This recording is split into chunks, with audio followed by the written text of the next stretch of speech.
My sister called me the spare for years, so I secretly took over her wedding and she never saw it coming, and then I'm Eliza, 31, and if there's one thing I've mastered, it's disappearing without physically leaving a room. My sister Sabrina is 34, loud in every way you can imagine. Lip gloss, heels, opinions, and that laugh that somehow makes everything sound like it belongs to her. My parents used to say they loved us both equally, but love isn't about words. It's about the way someone looks at you when they think you're not watching. And when they looked at her, it was like a sunrise. When they looked at me, it was like trying to remember if they left the oven on. I wasn't the accident, just the afterthought. It started early, too early to forget. I was 13 the first time I heard her say it, and she didn't even whisper. She was outside flipping burgers at a family barbecue, laughing with our cousin Tori, probably wearing one of those crop tops she wasn't supposed to have yet. "That's Eliza," she said, flicking her eyes toward me like I was a scratch on a glass table. "The spare daughter." Tori laughed. My parents didn't. They just smiled like it was an inside joke I wasn't cool enough to understand. That's when I stopped trying to be noticed and started learning how to watch people instead. Watching gave me a kind of power they didn't realize I had. When Sabrina failed her entrance exams for Columbia, my parents acted like someone had died. I had just won an award for a hand-carved jewelry box I designed in shop class, regional competition, even got a plaque. I brought it home hoping for something. Praise, maybe a framed photo on the wall, just a small moment. Dad gave me a polite nod, then warned me not to talk about it too much. "Your sister's having a rough time," he said. I nodded, placed the ribbon in my drawer, and pretended I hadn't hoped for more. That's when I started building things instead of relationships. Wood doesn't ignore you when you get it right. It shows every detail you carve into it. I moved out at 22. A small town just outside of Chicago. 2 hours, but it might as well have been across the country. I didn't leave out of rebellion. I left because staying would have made me vanish completely. I built a workshop, turned a hobby into a craft, then into a business. Custom wood furniture, tables, chairs, heirloom cradles. All slow, patient work. People loved the pieces. They'd cry picking up a cradle I'd built for their first grandchild. They'd call me an artist. My own parents never once asked me what I made. I met Noah at a friend's engagement party. He was an engineer, quiet, thoughtful, the first man I'd ever met who didn't interrupt me at dinner. Our first date was 2 hours of listening, not performing. We moved in together within a year. 3 years later, he proposed on a rainy Sunday with a ring tucked into a bowl of wood shavings he'd made in my studio. I said yes before he finished asking. That night, I texted my family. One message to the group chat. "Noah and I are getting married." My mother heart reacted. Sabrina said nothing. The silence was louder than a fight. 3 months later, Sabrina got engaged. The announcement came with a drone video, a champagne brunch, a custom hashtag. Within a week, our parents had booked a venue in Charleston, flown out to tour options, and sent save the date cards to every cousin we hadn't seen in a decade. I hadn't even gotten a phone call, not even a message asking what our plans were. When I brought it up to Mom during a call, she said, "Well, you're so independent, honey. We figured you'd want to handle things your own way." That was her trick, making my exclusion sound like empowerment. At Christmas, my mother handed Sabrina a small box after dinner like it was a coronation. Inside was our grandmother's emerald pendant, something every daughter in our line had worn at her wedding since 1912. Everyone clapped. Noah's smile faltered. I got wool socks in a department store gift bag. The price tag was still inside. Sabrina raised her glass and toasted her golden year with that same middle school smirk, the one that said she knew she'd won again. Then she added, "And to Eliza, our calm, grounded spare. Every queen needs one, right?" Everyone laughed. I stacked the plates and said I had an early morning. I kissed Mom's cheek, wished Sabrina well, and left before they could ask me to take a photo. Noah didn't say much on the drive home. He just held my hand and looked at the road like he was trying not to speak too soon. When we pulled into our driveway, he turned off the engine and said only one thing. "You don't owe them silence anymore." I didn't cry. I didn't scream. I didn't write a message I'd regret. Instead, I went into my studio and looked at everything I'd made. The tables, the shelves, the cribs, the benches. Every one of them built to outlive me. That's when I knew Sabrina could have the spotlight. I was going to design the stage. Carefully, patiently, without noise. Until it collapsed. Not with fire. With planning. That night, I started sketching, not in wood this time, but in logistics. Venues, timelines, floral contracts, seating algorithms. I already knew what was coming. Sabrina would ask me to help. She always did when things got serious. I'd been her safety net for decades, the one who cleaned up the emotional mess she left behind at every milestone. This time, I'd be ready. When the call came 2 weeks after New Year's, I wasn't surprised. "Hey," she said, breezy like she hadn't humiliated me 6 different ways last month. "So, I'm asking you to be my maid of honor. You're the only one who actually gets things done." I smiled into the phone. Of course, I'd love to help. I was already 2 steps ahead. The very first night after I said yes, I opened a spreadsheet, poured a drink, and started drafting what I called the bones: categories, timelines, escalation points, vendors I could bend without breaking anything. It wasn't about ruining anything, not in the way people expect revenge to look. This was going to be cleaner than that, quieter. I wasn't pulling triggers. I was laying down wires. If she never tripped over them, fine. But if she did, she'd never even hear the click until it was too late to fix. Sabrina wanted the florist from Denver who did massive peony arches and cascading white roses in sky-lit ballrooms for influencers who posted discount codes with their vows. I told her the boutique was already booked through the spring. It wasn't. I'd called them first and pretended to be a bride with a celebrity schedule. Then I ghosted the inquiry and went with a smaller studio owned by a woman Sabrina used to call the Crunchy Fern Witch back in college. Their style leaned wild: sunflowers, lavender, scattered greens instead of manicured blossoms. Still tasteful, still professional, just loud in a language Sabrina didn't speak. She frowned when she saw the mock-ups, but said it was fine, said she was embracing natural lately. I nodded and jotted that down. Next came the food. Sabrina had been plant-based for about 14 months, though it was always inconsistent. I scheduled a tasting with a caterer I'd worked with through a friend, seafood-focused, local shellfish, stunning presentation. I told them in advance to prepare their best grilled salmon, prawn skewers, and seaweed crisps with just one plated vegan option for photos. Sabrina arrived, saw trays of fish, and immediately started whispering sharp things into her fiancé's ear. I apologized, looking surprised. "Wait, didn't you say vegetarian, not vegan?" I must have misunderstood. She stormed out early, and it took her another 2 weeks to book a new tasting. The dress came next. She'd found a boutique online with glossy filters and dramatic reveal photos. I encouraged her. "It looks amazing. Very exclusive." I knew they had a reputation for late fittings and incomplete adjustments. Sabrina put down a deposit, waited 4 weeks, and came back from the first fitting with red eyes and clenched hands.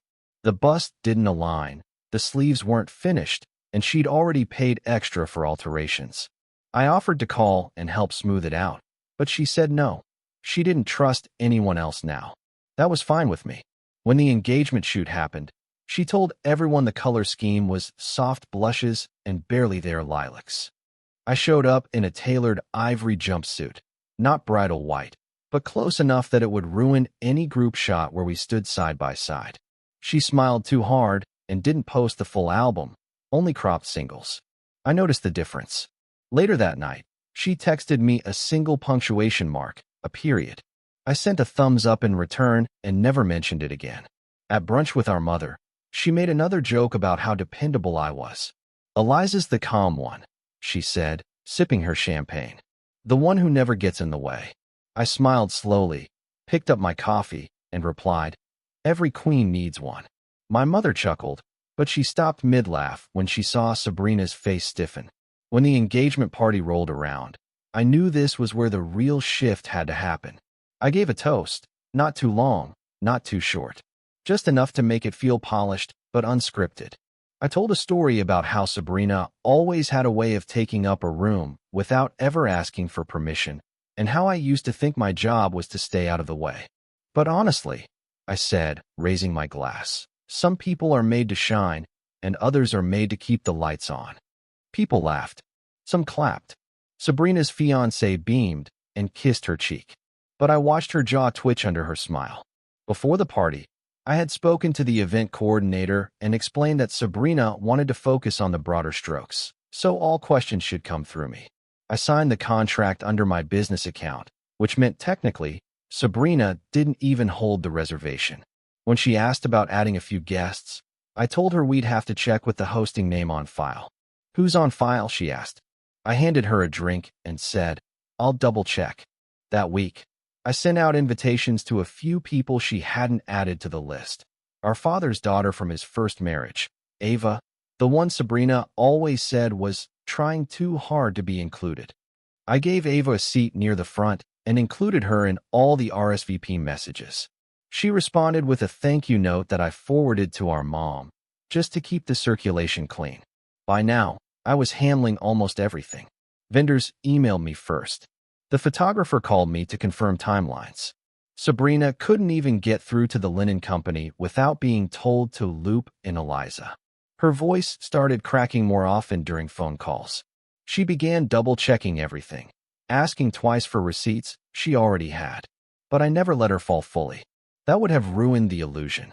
The key was keeping her upright, just unsteady enough to panic, not enough to quit. She tried to push back when a cake sample came in with the wrong buttercream finish. "This isn't what I ordered," she snapped at the delivery guy. I stepped in, apologizing, blaming a calendar mix-up. "I sent the wrong version of the menu. It's my fault, really. You've just got so much going on." That shut her up quickly. She couldn't afford to look cruel while I looked helpful. I suggested I handle the wedding programs myself. Said I wanted to surprise her with something handcrafted and personal. I carved each wooden centerpiece with spirals and floral engravings that matched a mirror I'd given our mother the previous year. During dinner, I asked, "Isn't this the same design from Mom's mirror last Christmas?" Mom froze mid-bite. Sabrina stared at the carving and said nothing. Her silence said enough. She wanted a dramatic dress reveal moment at the boutique, with all the bridesmaids and a full camera crew. I booked the photographer at the wrong location, the industrial side of the hotel with dim lighting and a fire escape in view. When she arrived, sweating and confused, the staff told her they didn't have her on schedule. She called me, voice trembling. "I followed your itinerary." I kept my voice flat. "I copied it exactly from yours." She said nothing. The wedding favors were hand-stained wooden keychains, initials RJ, though her fiancé's name is spelled Jonathan with an extra N. She always insists people get it right. I didn't. When she asked why the tags were wrong, I told her I'd used the names from the early draft. "You didn't update the final guest list in time." She bit her cheek and nodded. No reorders were made. She just had to pretend it was intentional. That night, Luke and I shared a drink on the porch. He raised his glass to me and said, "If they knew how much of this you were building, they'd never sleep again." I clinked his glass and smiled. I wasn't destroying anything. Not yet. I was just changing the blueprint. Quietly. Permanently. At some point, around the 6-week mark, something shifted in Sabrina. Not all at once, but slowly, like a hinge that starts creaking before it gives.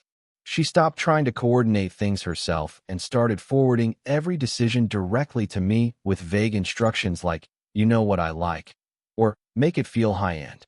That gave me more freedom than I'd expected. I began tweaking things in barely perceptible ways, just enough to keep her slightly off balance, never enough to create actual panic. My goal wasn't to sabotage her wedding. It was to rewrite who controlled the story. She wanted rose gold details on the bridesmaids' sashes to match the undertones of her gown. I quietly replaced hers with a similar-looking satin that was stiff, cheap, and uncomfortable, noticeable only when worn for longer than a few minutes. No one questioned it because everything looked correct from a distance, and she didn't have time to inspect details under pressure. During a rehearsal meeting, she mentioned how itchy her sash was, and I shrugged, saying maybe she was just stressed out and her skin was reacting. She said nothing after that, just shifted uncomfortably in her seat. The rehearsal dinner was my next move. I designed custom wooden nameplates, hand-burned cedar, dark and smooth, each one engraved with a floral motif and the guest's name. Everyone complimented them, even Sabrina's in-laws, who said it added a touch of old-world charm. Except hers. Hers read only one word, placeholder. When she saw it, she froze mid-step, eyes locked on the polished wood like it had insulted her personally. I covered my mouth, pretending to gasp. Oh my God, I think they sent the draft version by accident. I'll call them. She didn't respond, didn't correct me, didn't make a scene. But she looked like someone had turned down the volume on her personality. I handled the slideshow too. She'd asked for a sentimental collection, family photos, childhood moments, university memories. I included all those, but I also slipped in a few extras. Her 8th grade portrait with the crooked bangs she cut herself, a snap from her 18th birthday, when she cried after being dumped, and a blurry photo from her friend's bachelorette party where she'd passed out with permanent marker on her cheek. The transitions were fast, subtle, just enough to register as odd before the next polished image appeared.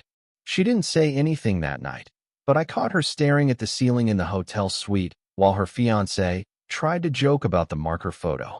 I gave a toast too, of course, sweet, affectionate, slightly cutting if you knew where to listen. I told a story about how Sabrina once made me play waitress in the backyard while she took notes on a clipboard, pretending to run a brand management empire at age 8. I ended it with she's always known how to be in charge. Everyone laughed. Her fiancé's mother patted her hand. Sabrina laughed too, but too late, too loud. The photographer caught every second. During the family photo session, I stood beside her and lightly placed my hand on her shoulder. The photographer posed us like a mirror, same stance, same height, same dress silhouette. I saw it in her eyes. She wanted to move, to reposition herself, but the photo was snapped before she could. Later, one of her friends muttered, "They're starting to look like twins." I smiled and said, "We do share a lot of DNA." Before the reception walkthrough, I handed Sabrina a small box. Nothing flashy, just a gift from one sister to another. Inside were a pair of earrings I told her were vintage. They weren't. I'd bought them from a discount costume shop downtown. They were slightly mismatched and made of cheap metal coated in something shiny. She wore them thinking they were meaningful heirlooms. During dessert, her new sister-in-law leaned in and asked if they were from a stage production. Sabrina removed them after that and didn't put them back on. She'd originally selected the classic wedding march for the ceremony processional. I changed it last minute to a piano version of an old recital tune she'd flubbed in middle school, one that had ended with her running off stage in tears. I told the pianist it was a family in-joke. When the music started, her eyes darted around the room like she was waiting for someone to laugh. No one did, just polite clapping, but I watched her fingers twitch at her side. The thank you gifts to the bridesmaids were next. I put together beautiful packages, monogrammed robes, artisan chocolates, perfume samplers. Sabrina's had a robe with a crooked label and a lotion set that smelled like expired citrus. She messaged me later that night with one word, "Really?" I left it on read. She'd asked me to organize a bonding brunch the week before the wedding. I booked it myself, designed the table layout, and sent out the invites. When she arrived, she found herself seated beside our dad's ex-girlfriend Donna, the same woman who once told Sabrina she was emotionally draining after 2 glasses of wine. I told her the seating was alphabetical and couldn't be rearranged without messing up the flow. She smiled, but her posture was stiff for the entire meal. To start the brunch, we did toasts, each guest sharing a memory of the bride. I went last. I raised my mimosa and said, "Sabrina taught me that quiet people shouldn't be underestimated. That's a lesson I've never forgotten." The table went still. Someone coughed. Our mother avoided my eyes. Sabrina took a sip of water and pretended to adjust her bracelet. For the wedding favors, I carved individual memory boxes for each bridesmaid, little wooden keepsake chests with personal touches. Inside Sabrina's, I placed a folded note that read, "For the years you never looked back." She didn't say anything, just closed it quietly and tucked it into her purse. That afternoon, I overheard one of her cousins whispering to another guest in the hallway, "She talks about herself a lot, huh?" I smiled and passed them a tray of mocktails, asking if they preferred cucumber or mint. Sabrina stood behind me, listening. She didn't join the conversation. During the final venue walkthrough, she finally noticed the arch. It was too wide and slightly too low, making it feel theatrical, exaggerated, more suitable for a school play than an elegant wedding ceremony. "This doesn't look right," she said, touching the frame. I told her I'd passed along the exact measurements she gave me. She squinted, probably trying to remember if she ever actually reviewed them. By this point, Sabrina had started to unravel, though only around the edges. Her emails came at 3 a.m. Her calls were abrupt, clipped, always ending with "whatever, just make sure it's done." She didn't realize I'd already rerouted all vendor contact to a new email I controlled entirely. They weren't replying to her. They hadn't been for weeks. Every question passed through me first. She never even saw the strings. And we still had 4 days to go. The morning of the wedding felt too perfect at first, which made it suspicious by default. Blue sky, wind like a whisper, sunlight without sting.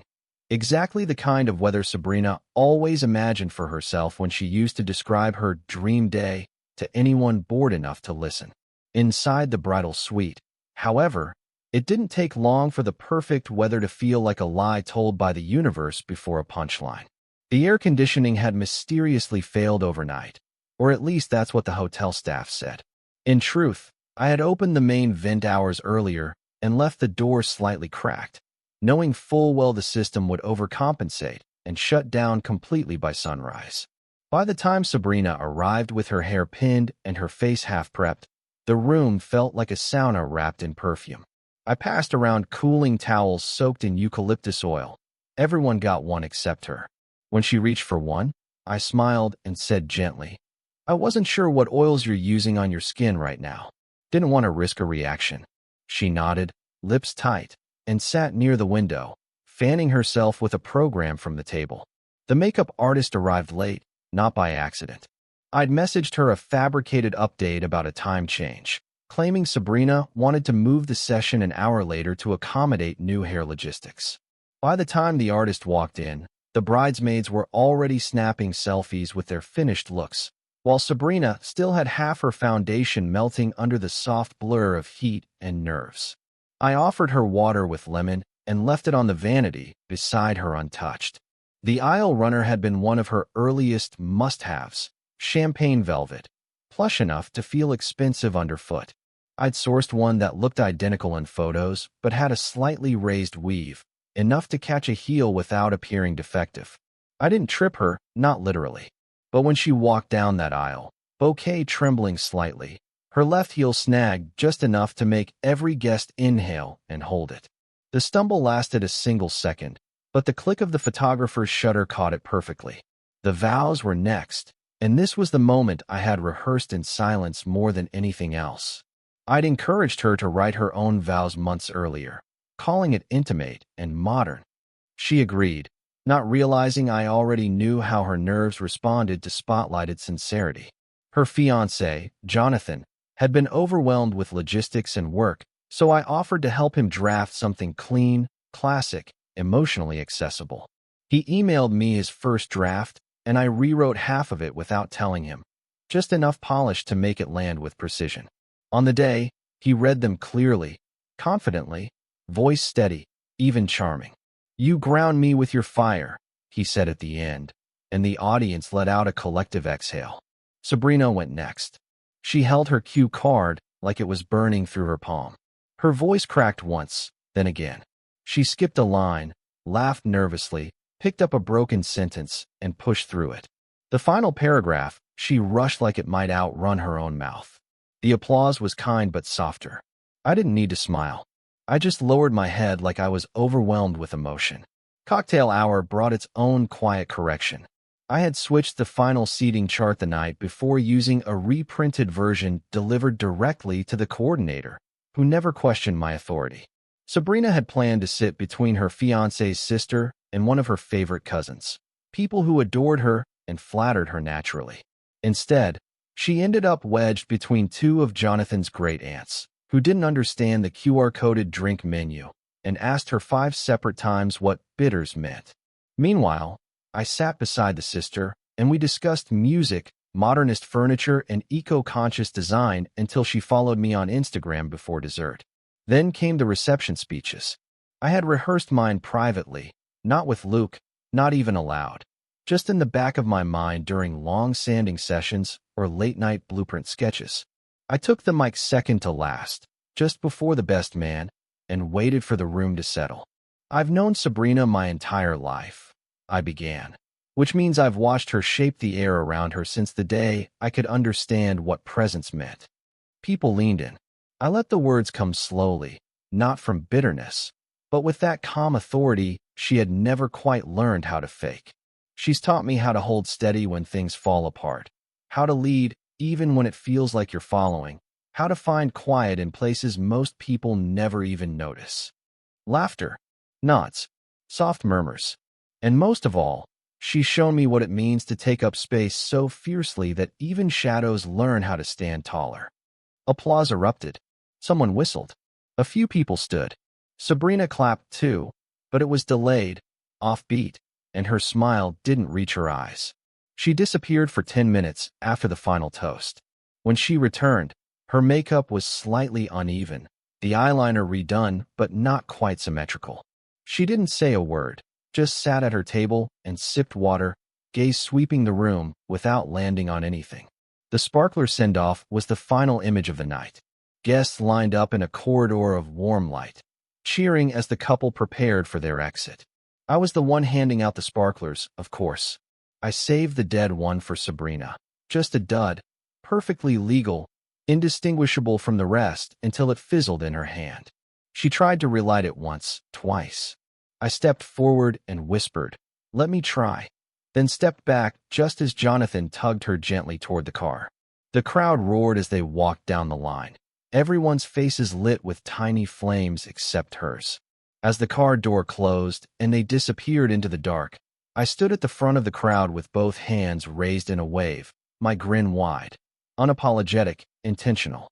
She looked back once, not at the crowd, not at the hotel behind us, but directly at me. Then the car turned, and the night swallowed her up. That applause wasn't just for them. Not all of it. Not even most. The loudest claps belonged to the person who had kept everything standing while also hollowing it out from within. And I made sure she knew it. 2 days later, a message showed up in the family group chat. Just a single sentence from Sabrina. "Eliza, we need to talk." I left it there. Unread. Unanswered. No one else responded either.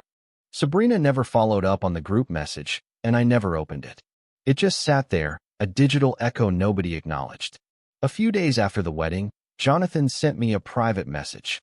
He said the event had been stressful but unforgettable and thanked me for holding everything together with such grace. I didn't correct him. He still thought I'd been the one trying to keep things from falling apart, not the one loosening each bolt with steady, careful hands. Through a friend, I heard Sabrina had been lashing out, claiming people were obviously Team Eliza, like it was a betrayal that someone might not orbit around her anymore. Her new sister-in-law, the one I bonded with at the reception, apparently told her, "Maybe you just don't need to be the center of every room." That quote got back to me fast, passed between family like a postcard nobody signed. My parents tried to stay neutral, at least in public. My mom sent a long, overly polished message saying maybe I'd accidentally outshined the bride, and that my attention to detail might have been a bit overwhelming. I responded with, "Funny. That's never been a problem before." She never replied.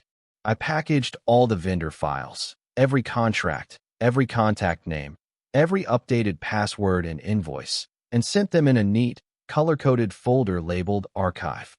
When Sabrina opened it, she saw the truth clearly for the first time. She had never spoken to most of the vendors directly. Every florist note, every catering change, every timeline correction had filtered through me. She hadn't planned her wedding. I had, and she never noticed. She tried to reclaim some spotlight by hosting a post-wedding dinner for close friends and family. She booked a restaurant, ordered place cards, even arranged a playlist. Barely 10 people showed. I was invited. I declined without comment. I didn't need to be in the room anymore for the energy to shift. I had already stepped away, and in doing so, let her discover what silence actually feels like when no one's standing behind you. A week later, an email arrived from her personal address. Subject line, honest feedback. It was 3 paragraphs long, stuffed with therapy terms and passive phrasing. She accused me of weaponizing kindness and creating emotional dissonance, said the wedding felt like scenery instead of celebration. She ended with, "I hope you realize how hurtful it is to be treated like a guest at your own story." I forwarded it to my therapist with the subject line, "Guess what being the spare earned me?" My therapist read it and asked, "What do you want to do next?" I told her I was already doing it. Since the wedding, I picked up 3 new commissions for my woodworking studio. Guests had taken note of the favors, centerpieces, and custom signage. They reached out with requests, nursery cribs, anniversary boxes, even an engraved bench for a retirement gift. My name had been printed in the back of the wedding program, in small script that read, "Design and Coordination by Eliza B." Sabrina had never looked closely enough to notice. She sent one final message before going silent. It said, "Ignoring me is immature." I responded directly, just once. "You called me the spare for years." I finally acted like one. I stepped back. "You couldn't handle what it looked like when I wasn't holding you up." After that, the messages stopped. No more texts. No more requests relayed through Mom. But I saw her email address in my business newsletter subscriber list. She opened every issue. She never unsubscribed. A few weeks later, Jonathan sent me a photo. Their new apartment, shelf in the corner, and there it was, one of the wooden centerpieces I carved, set beneath a framed wedding photo. He captioned it, "Feels like the only part of that day that wasn't fake." No follow-up. No extra words. Just that. My dad called me out for coffee not long after. Just the 2 of us. We sat on the patio of a quiet cafe, and he didn't speak for a while. Finally, he looked at me and said, "I didn't realize how much glue you were holding this family together with." That was the closest thing to an apology I'd ever get. I let him have it. Sabrina got her dream wedding. Dress, aisle, camera flashes, signature cocktail, all of it. She walked through her fairy tale from start to finish. But what she never understood was that the castle had been hollowed out months before the first guest arrived. And the moment I stepped out of its foundation, the cracks did what they were always going to do. They showed.